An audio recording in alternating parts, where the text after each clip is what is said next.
Right మనం ప్రస్తుతం చంద్రగిరిగుట్ట MLA కంటెస్టెంటెడ్ బోయ నాగేష్ గారు అయితే మనతో ఉన్నారు. ప్రజెంట్ ఇన్సిడెంట్ మన అందరికి తెలిసిందే. పైలట్ రోహిత్ రెడ్డి ఇన్సిడెంట్ మన అందరికి తెలిసిందే. దాంట్లో కేటీఆర్ ని ఎందుకు లాగుతున్నారు అనేసి కూడా బీఆర్ఎస్ శ్రేణులు ప్రశ్నిస్తున్నారు. ఒకసారి ఇదే అంశం మీద అడిగి తెలుసుకుందాం. నమస్కారం అన్న. చెప్పండి, పైలట్ రోహిత్ రెడ్డి ఇన్సిడెంట్ మన అందరికి తెలిసిందే. అండ్ ఆ కేసులో కేటీఆర్ ని ఎందుకు పదే పదే లాగుతున్నారు? డైవర్షన్ పాలిటిక్స్ కి కేర్ ఆఫ్ అడ్రస్ కాంగ్రెస్ అని కూడా ప్రశ్నిస్తున్నారు. ఏం చెప్తారు? ఇప్పుడు కేటీఆర్ కు శిష్యులు వీళ్ళంతా. ఎవరైతే నిన్న డ్రగ్స్ విషయంలో పట్టుబడ్డా వాడిగా వాడిని ఎట్లా కిరాతకంగా వాడిని ఏం మాట్లాడాలనేది నాకు అర్థమైతలే. కానీ ఇలా దేశానికి కానీ అదేవిధంగా రాష్ట్రంలో ఉన్న ప్రజలకు ప్రజాప్రతినిధులుగా వీళ్ళు చెప్తున్న విషయాలు ఇవా ఎంత సిగ్గుచేటు. ఇంకా వీళ్ళు బీఆర్ఎస్ లో కొనసాగడం అవసరమా? బీఆర్ఎస్ పార్టీ కూడా షోకాజ్ ఇస్తుంది. షోకాజ్ నోటీస్ ఎవరికి ఇస్తారు అనేది ఒకసారి ఆలోచన చేయాలి. పార్టీలో అంతర్గతంగా ఏమన్నా చిన్న చిన్న సమస్యలు వచ్చినప్పుడు, ఎక్కడన్నా పార్టీలనే పోటీతత్వం ఉన్నప్పుడు, పార్టీకి ఏదన్నా ఇబ్బందిగా మాట్లాడినప్పుడు షోకాజ్ నోటీస్ ఇస్తారు. దేశ ద్రోహం కింద ఈగల్ టీంని పెట్టి గౌరవ ముఖ్యమంత్రి వర్యులు రేవంత్ రెడ్డి గారు కాంగ్రెస్ ప్రభుత్వం ఏర్పడిన తర్వాత మేము మొట్టమొదటిసారిగా కంకణం కట్టుకొని ఈ రాష్ట్రంలో డ్రగ్స్ ని పారదోలాలనే క్రియాశీలకంగా పనిచేసిన వ్యక్తులలో సీఎం రేవంత్ రెడ్డి గారు చాలా పెద్ద క్రియాశీలకంగా బాధ్యత వహిస్తున్నారు. మీరు గతంలో 10 సంవత్సరాల పాటు ప్రభుత్వాన్ని ఏర్పాటు చేసి ఈ రోజు మేము ఇంత కఠినంగా వ్యవహరిస్తున్నప్పుడే మీరు దొంగగా దొరికిరంటే, మీ ప్రభుత్వంలో మీరే రాజులు, మీరే దొరలు, మీరే అంతా.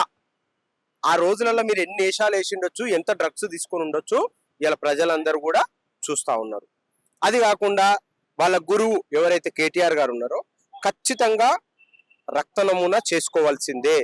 మా రాష్ట్ర ముఖ్యమంత్రి వర్యులే అంటున్నారు, స్వయంగా మా పిసిసి అధ్యక్షులు మహేష్ కుమార్ గౌడ్ గారే అంటున్నారు, మా ముఖ్యమంత్రి గారికి నేను స్వయంగా విన్నపిస్తా, వాళ్ళని తీసుకొస్తా, మీ గౌరవ మాజీ సీఎం గారిని రమ్మని చెప్తున్నారు టెస్ట్ కు.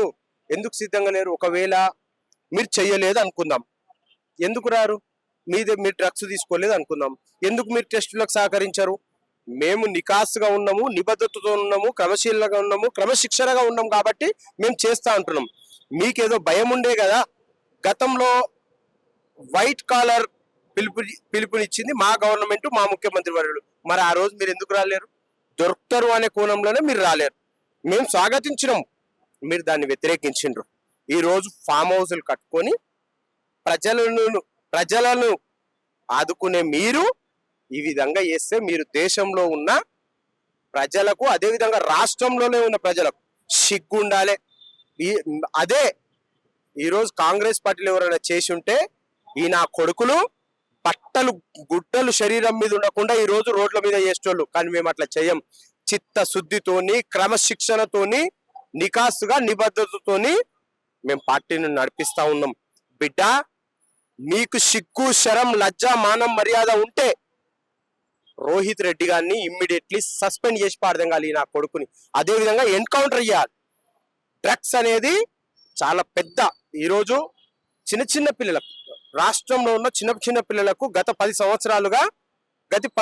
సంవత్సరాల నుంచి మీరు ఎంతమందికి బిస్కెట్ల ద్వారా, చాక్లెట్ల ద్వారా, అదేవిధంగా పబ్ల ద్వారా, క్లబ్ల ద్వారా ఎన్ని నడిపించవచ్చు ఈ భాగవతాలు ఆగకపోతే మీ బీఫామ్ నుంచి ఇప్పుడు మా సిఎల్పిలో మా పిసిసి అధ్యక్షులు మహేష్ కుమార్ గౌడ్ గారు రేపటి నుంచి స్టార్ట్ చేద్దామని చెప్తుండ్రు. సిగ్గు శరం ఉన్న బీఫామ్ మీద పోటీ చేసిన ఈ కొడుకులందరూ కూడా ఆ టెస్టుకు సహకరిస్తే మేము డ్రగ్స్ ని వీళ్ళు ప్రోత్సహిస్తలేదని చెప్తాం. ఒకవేళ మా పిసిసి అధ్యక్షులు, మా సీఎం గారు ఇచ్చిన పిలుపు వీళ్ళకి రాలేదనుకో, ఖచ్చితంగా ఈ నా కొడుకులందరూ కూడా డ్రగ్స్ ను ప్రోత్సహించే దాంట్లో బీఆర్ఎస్ పార్టీ కీ రోల్ పోషిస్తుంది. ప్రధాన ఎజెండా ఈరోజు బీఆర్ఎస్ కే మిగిలిపోతుందని మీ ద్వారా వారికి సూచిస్తా ఉన్నాను. దీంట్లో ఏదైతే ఈ డ్రగ్స్ ఇన్సిడెంట్ లో సినీ ప్రముఖులు కూడా ఉన్నారనేసి కూడా కొన్ని వార్తలు అయితే సోషల్ మీడియాలో వినిపిస్తున్నాయి. ఏమంటారు? నేనేమంటున్నా, చిన్న పిల్లలకు కూడా, కాలేజ్ పిల్లలు ఉండొచ్చు, స్కూల్ పిల్లలు ఉండొచ్చు. గతంలో ఈ రోజు మేము గవర్నమెంట్ లో ఉండి బీఆర్ఎస్ ప్రభుత్వాన్ని మేము ఒకటే వాళ్ళని క్వశ్చన్ అడుగుతా ఉన్నాం. మేము ఇంత ఈగల్ టీం ని పెట్టి దానికి ఒక కమిటీ వేసి దానికి రకరకాల పోలీస్ వ్యవస్థను సమకూర్చి ఐఏఎస్లని ఐపీఎస్లని అందరిని కూర్చోబెట్టి టీం వేసి ఆ టీంలో డ్రగ్స్ని పారదోలాలని చెప్పేసి మేము కంకణబద్దులుగా క్రియాశీలకంగా పనిచేస్తున్న సమయంలో బీఆర్ఎస్ వాళ్ళు, టీడీపీ వాళ్ళు, బీజేపీ వాళ్ళు రకరకాలుగా మొన్న పట్టుబడ్డ దాంట్లో రకరకాల ఎమ్మెల్యేలు ఉన్నారు, ఎంపీలు ఉన్నారు, మాజీ ఎమ్మెల్యేలు ఉన్నారు, మాజీ మంత్రులు ఉన్నారు. మీ పార్టీలలో మీరు నేర్చుకునేది ఇదేనా? ప్రజలకు మీరు ఏం చెప్తా ఉన్నారు? మేము ఒకటే షూటిగా ప్రశ్నిస్తా ఉన్నాము. ఇంకా సస్పెండ్ చేయలేదంటే మీ బీఫామ్ మీద చేసిన వాళ్ళందరినీ కూడా ఒకసారి ట్రస్ట్కు రమ్మనండి. వాళ్ళు సహకరించి టెస్ట్ చేసుకొని ఏం లేదు మా దాంట్లో ఒక్కరికి కూడా అట్లాంటిది ఏదన్నా పాజిటివ్గా ఏదైనా డ్రగ్స్లో పాజిటివ్గా ఏదైనా నిర్ధారణ అయితే మాత్రం మీరు మా గల్ల పట్టుకొని ప్రభుత్వంలో ఉన్నాం కాబట్టి మీరు ప్రశ్నించే హక్కు ఉంటుంది. లేకపోతే మాత్రం మేము బీఆర్ఎస్ నాయకులకు ఒకటే, బీఆర్ఎస్ పార్టీ ఆఫీస్కు మేము పేరు పెడతాం. డ్రగ్స్ ని విక్రయిస్తున్న ప్రోత్సహిస్తున్న పార్టీ ఏదన్నా ఉంది రాష్ట్రంలో అంటే, పెద్ద పార్టీ ఏదైనా ఉందంటే బీఆర్ఎస్ పార్టీ అని చెప్పి బీఆర్ఎస్ పార్టీ ఆఫీస్ దగ్గర మేము పెద్ద బ్యానర్ హోర్డింగ్ పెట్టి కేసీఆర్ కేటీఆర్ దీనికి మూల కారణం అని చెప్పి కూడా వాళ్ళ పార్టీ ఆఫీస్ ముందు ఒక బ్యానర్ చిత్రీకరించి అది అడ్వర్టైజ్మెంట్ గా స్కూళ్లలో, అదే విధంగా గవర్నమెంట్ ఏ ప్రోగ్రామ్ అయినా కానీ కూడా ఉదాహరణ చూపడానికి వాళ్ళ అవకాశం ఉంటుంది. కాబట్టి వాళ్ళు రావాలి, వచ్చి నిరూపించుకుంటేనే మీరు దోషులుగా మిగిలిపోతారని చెప్పి మీ ద్వారా వాళ్ళకి తెలియజేస్తాం. Diversion politics care of address Congress అనేసి కూడా పదే పదే చెప్తున్నారు. గతంలో జెడ్పీటీసీ ఎంపీటీసీ ఎలక్షన్స్ అప్పుడు సిట్ విచారణ కని పిలిచి డైవర్షన్ పాలిటిక్స్ చేశారంటారు. ఇప్పుడు అసెంబ్లీలో 6 గ్యారెంటీల గురించి ప్రశ్నిస్తే ఇప్పుడు డ్రగ్స్ కేసు అనేది ముందుకు తీసుకొస్తున్నారు అనేసి కేవలం ఇదంతా డైవర్షన్ పాలిటిక్స్ అనేసి కూడా ప్రశ్నిస్తున్నారు. ఏమంటారు? అంటే మీడియా వాళ్ళని, పోలీస్ వాళ్ళని కన్ను కప్పి మేము పోయి మా ముఖ్యమంత్రి పట్టుకుండా ఎవరిని, రోహిత్ రెడ్డిని లేకపోతే మా పిసిసి అధ్యక్షులు పట్టుకుర్రా, కాంగ్రెస్ పార్టీలో పట్టుకుర్రా? అరే స్వయంగా డ్రగ్స్ తీసుకుంటుంటేనే కదా మేము పట్టుకున్నందుకు డ్రగ్స్ తీసుకుని మాజీ ఎమ్మెల్యే కాబట్టి ఆయనకు చిత్తశుద్ధి ఉండి, పార్టీ మీద గౌరవం ఉండి, ప్రజల మీద గౌరవం ఉండుంటే ఈ పని చేయకపోతుండే. మేము 6 గ్యారంటీలు మేము చేయలేదని చెప్పి డ్రగ్స్ కేసు ముందు పెట్టుకున్నాం. సిగ్గు ఉండాలి మాట్లాడనీకే, శరం ఉండాలి మాట్లాడనీకే. మేము చిత్తశుద్ధితోని మా ప్రభుత్వం ఏర్పడిన తర్వాత 2.5 సంవత్సరాలలో 6 గ్యారంటీల మీద 6 గ్యారంటీలు మీవి లెక్కతోని రాస్తే 100 గ్యారంటీలు మిగిలిపోతాయి. మరి మీరేం చక్కదిద్దిర్రు? వాళ్ళ మంత్రి ఈ రోజు ఎవరో, వాళ్ళ మాజీ మంత్రి ఎవరు చెప్తున్నారు కదా, హరీష్ రావు ఎవరో మాట్లాడుతున్నారు, ప్రభుత్వం దగ్గర డబ్బులు లేవు, ప్రభుత్వం గవర్నమెంట్ ఎట్లా, మరి 6 గ్యారంటీలు ఎట్లా అమలు అవుతాయి? పోయి చేస్తాం. మీకెందుకు ఉలిక్కి పడుతుండ్రు? మేము బరాబరుగా, నికాస్సుగా, నిజాయితీగా, క్రమశిక్షణగా మీకు అంతెందుకు మేము చెప్పవలసిన అవసరం లేదు. కంటోన్మెంట్ ఎలక్షన్ వచ్చింది, మేమే గెలిచినాం.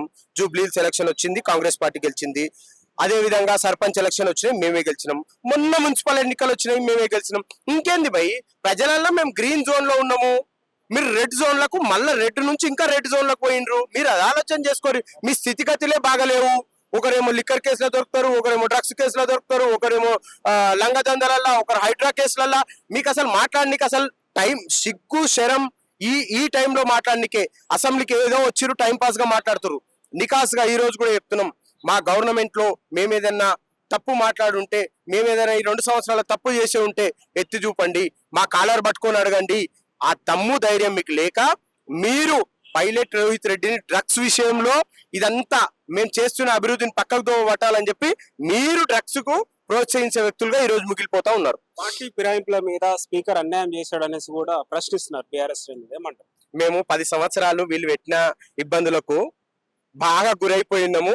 స్పీకర్ చెప్పింది వినాల్సిందే, స్పీకర్ ఏదన్నా వినాల్సిందే. ఎందుకంటే గతంలో 10 సంవత్సరాలు ప్రభుత్వం వచ్చినాక మిగులు బడ్జెట్ ఉన్న రాష్ట్రంలో మమ్మల్ని ఫుట్బాల్ ఆడిరు ఈ బీఆర్ఎస్ నా కొడుకులు. అయినా మేము మా రోజు మీకు ఎందుకు భయ్?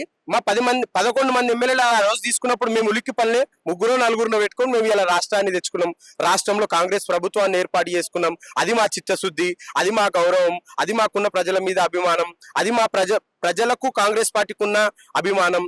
అచ్చా, నేను ఇంకొకటి అడుగుతా, మీ ప్రభుత్వం ఉన్నప్పుడు 6 గ్యారెంటీల విషయం వదిలిదేయి, 10 సంవత్సరాలు మీరున్నారు, ఒక్క రేషన్ కార్డు ఇచ్చిండ్రా? ఇవాళ ఎన్ని రేషన్ కార్డులు ఇచ్చినాం? ఇవాళ ఉచిత బస్సు తిరుగుతలే, 500 రూపాయలు సిలిండర్ తీసుకుంటలే, 200 యూనిట్ల కరెంట్ ఇస్తలేమా? రైతులకు రుణమాఫీ. సిగ్గు ఉండాలి మాట్లాడే ముందు. 9 రోజులల్లా కొన్ని వందల కోట్ల రుణమాఫీ చేసినాం, అన్ని ఇస్తాం. నికాసుగా నిబద్ధతతో కాంగ్రెస్ ప్రభుత్వం ఉంటది, రేవంత్ రెడ్డి గారి ప్రభుత్వం ఉంటది, చిత్తశుద్ధితో ఉన్నాము. మా పిసిసి అధ్యక్షులు అదే విధంగా మా గౌరవ రాష్ట్ర ముఖ్యమంత్రి, మా మంత్రివర్గం మొత్తం చిత్తశుద్ధితో ఉంది. ఉలిక్కి పడకండి. ముందు మీకు మీ ట్రయల్, మీ గోల్, మీ ఎయిమ్స్ రేపు పెట్టే టెస్ట్ లో మీరు పాల్గొనండి. నెక్స్ట్ 6 గ్యారెంటీల కోసం మాట్లాడతాం. ఒకవేళ టెస్టులు పెడితే మాత్రం నేను ఒకటే చెప్తున్నా, బీఆర్ఎస్ నాయకులు దాదాపు 10 నుంచి 15 మంది ఇంకా డ్రగ్స్ తో కూడుకున్న మనుషులు ఉన్నారు. వీళ్ళ మత్తు ఏ విధంగా ఉంటుందో ఇలా ప్రజలందరికీ కూడా అర్థమైపోయింది. ఇప్పుడు ఇంకోటి మూసీ సుందరీకరణ విషయానికి వచ్చినట్టయితే, హైడ్రా విషయానికి వచ్చినట్టయితే, మొన్న ఖమ్మం ఇన్సిడెంట్, భూదాం భూముల్లో పేద ప్రజల భూములు గుంజుకున్నారనేసి కూడా ప్రభుత్వం పూర్తిగా వ్యతిరేకత వచ్చింది. ఇప్పుడు గాంధీ విగ్రహం కోసం కూడా 5,000 కోట్లు ఖర్చు పెడుతున్నారనేసి కూడా ఇక్కడ నుంచి కూడా ప్రభుత్వం వ్యతిరేకత వస్తుంది. సో ఓవరాల్ గా రాబోయే ఎలక్షన్స్ కి, ముఖ్యంగా జిహెచ్ఎంసీ ఎలక్షన్స్ కి కూడా ఎఫెక్ట్ అయ్యే ఛాన్స్ ఉందంటారా? మరి మేము జిహెచ్ఎంసీ ఎలక్షన్లలో 300 డివిజన్లు ఉన్నాయి. 300 మన డివిజన్లలో 3 కార్పొరేషన్లుగా ఏర్పడ్డాయి. 3 కూడా కాంగ్రెస్ పార్టీ విజయం ఉంటుంది. ఇంట్లో ఇది లేదు. సరే, హైడ్రా విషయానికి వస్తే, హైడ్రా విషయంలో మేము ఇప్పటి వరకు ఎన్ని భూములు కబ్జా చేసుకున్నాం మీకు తెలుసా? ప్రజాప్రతినిధులుగా మీరు ఉన్నారు కదా. హైడ్రా ద్వారా ప్రభుత్వ భూములు కబ్జా నుంచి మేము తీసుకున్నది, కబ్జాకి ఏదైతే గురైనాయో అవి మేము తీసుకున్న భూములు ఎన్ని ఉన్నాయి తెలుసా? ఒకసారి దాని మీద ఆలోచన చేయాలి. ఇలా బతుకమ్మకుంటా పోదాం, రమ్మని చెప్పు. వాళ్ళ ఎమ్మెల్యేలే ఉండు కదా, కాలేరు వెంకటేష్. ఇవాళ అక్కడ ప్రజలు హర్షిస్తా ఉన్నారు. నల్ల చెరువు నిన్న రాజేందర్ నగర్ నియోజకవర్గంలో మనం చూసుకున్నట్టుంటే అద్భుతం. ఇట్లాంటి చెరువులు రాబోయే రోజులలో, గతంలో రాక్ సైన్ లేక్స్ లేకుండా చేసిండ్రు. వర్షం వస్తే కొట్టుకపోతుంది అని చిత్తశుద్ధి లేని నా కొడుకులు ఉండే. సరే, ఇప్పుడు కూడా చెప్తున్నాం, మేము చెరువులు అభివృద్ధి చేస్తాం, మేము సన్న బియ్యం ఇస్తాం, మేము గ్యారంటీలు అన్ని అమలు చేస్తాం.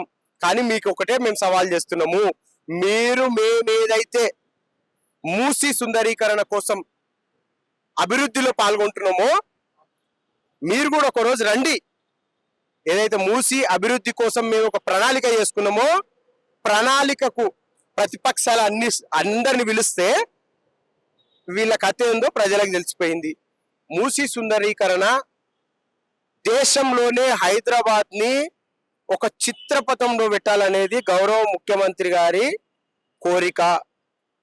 కాబట్టి దీన్ని ఎవ్వడు కూడా ఆపలే, వాళ్ళ అయ్య కూడా ఆపలేడు, వారు కూడా ఆపలేడు, ఎవ్వరి తరం కూడా కాదు. నేను ఒకటే చెప్తున్నా, రాబోయే రోజులలో హైదరాబాద్ పట్టణం వర్షం వస్తే ఏ విధంగా ఉండాలి, మురికి నీళ్లు ఏ విధంగా పోవాలి, ప్రణాళిక జరుగుతా ఉన్నది. ఉలిక్కి పడొద్దు. నువ్వే అన్నావు టైం బోర్డ్ని కొబ్బరి నీళ్లతో నింపుతాని. నీకొకటే సవాల్, ఏవి మరి ఆ కొబ్బరి నీళ్లు? హుస్సేన్ సాగర్ ని కొబ్బరి నీళ్లతోని టవర్లు కనిపించాలి, ఇవన్నీ మాకు లేవా? గుర్తుకు లేవనుకుంటున్నావా? ఏం మర్చిపోము. మేము గతంలో 10 ఇప్పుడు మీరు గతంలో 10 సంవత్సరాలు, ఇప్పుడు కూడా మేము అంతకన్నా మించే ఉంటాం. ఇక మేము చెప్పుకోము ఊకే, అంతకన్నా ఎక్కువనే ఉంటాం. అభివృద్ధి మాత్రం అభివృద్ధి విషయంలో. అంతేకాకుండా ఫస్ట్ ఫేజ్ లో మెట్రో తీసుకొచ్చిన ఘనత అప్పుడు గతంలో ఉన్న మన కిరణ్ కుమార్ రెడ్డి గారిది అయితే, మేము చేసిన మొత్తం ప్రణాళిక అయితే వీళ్ళు వచ్చి ఒడిపెట్టిర్రు.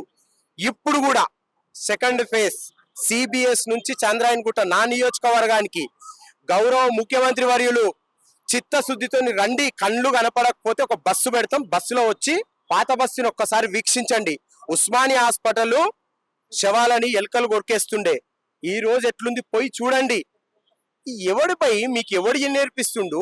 మీరు డ్రగ్స్ వెనుక, భూములు వెనుక, కబ్జాలు వెనుక, రైతులు వెనుక, అన్యాయాల వెనుక, అధర్మాల వెనుక తిరిగిన నా కొడుకులు మీరు. ఇలా మేము చిత్తశుద్ధితోని ప్రభుత్వం ఏర్పడిన తర్వాత ఇంటిగ్రేటెడ్ స్కూల్ ఎక్కడన్నా అయినా రైలు, ఇలా ఇంటిగ్రేటెడ్ స్కూల్ ఎవరు తీసుకొచ్చిర్రు? మేము తీసుకొచ్చినాం. ఇవన్నీ చెప్పాలంటే చాలా ఉన్నాయి. మీకు ఒక అసెంబ్లీ నుంచి మా నియోజకవర్గానికి రానికే మా సీఎం గారికి, మా పిసిసి అధ్యక్షులకు నేను ఒక బస్సు పెడతాము. మా గవర్నమెంట్ కాబట్టి మీకు ఏమి ఇబ్బంది లేదు. అందులో వచ్చి మెట్రో ఫేజ్ 2 ఎంత అద్భుతంగా నడుస్తుంది. ఇలా మా యొక్క లక్ష్యం, మా పాత బస్తీలో అయితే మేము హర్షిస్తా ఉన్నాం, ఒక పాత బస్తీ బిడ్డగా హర్షిస్తా ఉన్నాం. రాబోయే రోజుల్లో కూడా మెట్రో ఫేజ్ 3 కూడా మేమే చేస్తాం. LB Nagar to Shamshabad, LB Nagar Chandrayangutta via Shamshabad, ఇది కూడా అవుతుంది. ఉలిక్కి పడకు, మీకు ఇంకా కొన్ని రోజులు రెస్ట్ ఉంది. కానీ డ్రగ్స్ తీసుకోకండి, ఇంకేమన్నా తీసుకోండి. మీకు నిద్ర రాకపోతే డ్రగ్సే కావాలని ఏం లేదు, డ్రగ్స్ కాకుండా ఇంకేమన్నా తీసుకొని చెప్పి నా నుంచి సూచిస్తున్నా.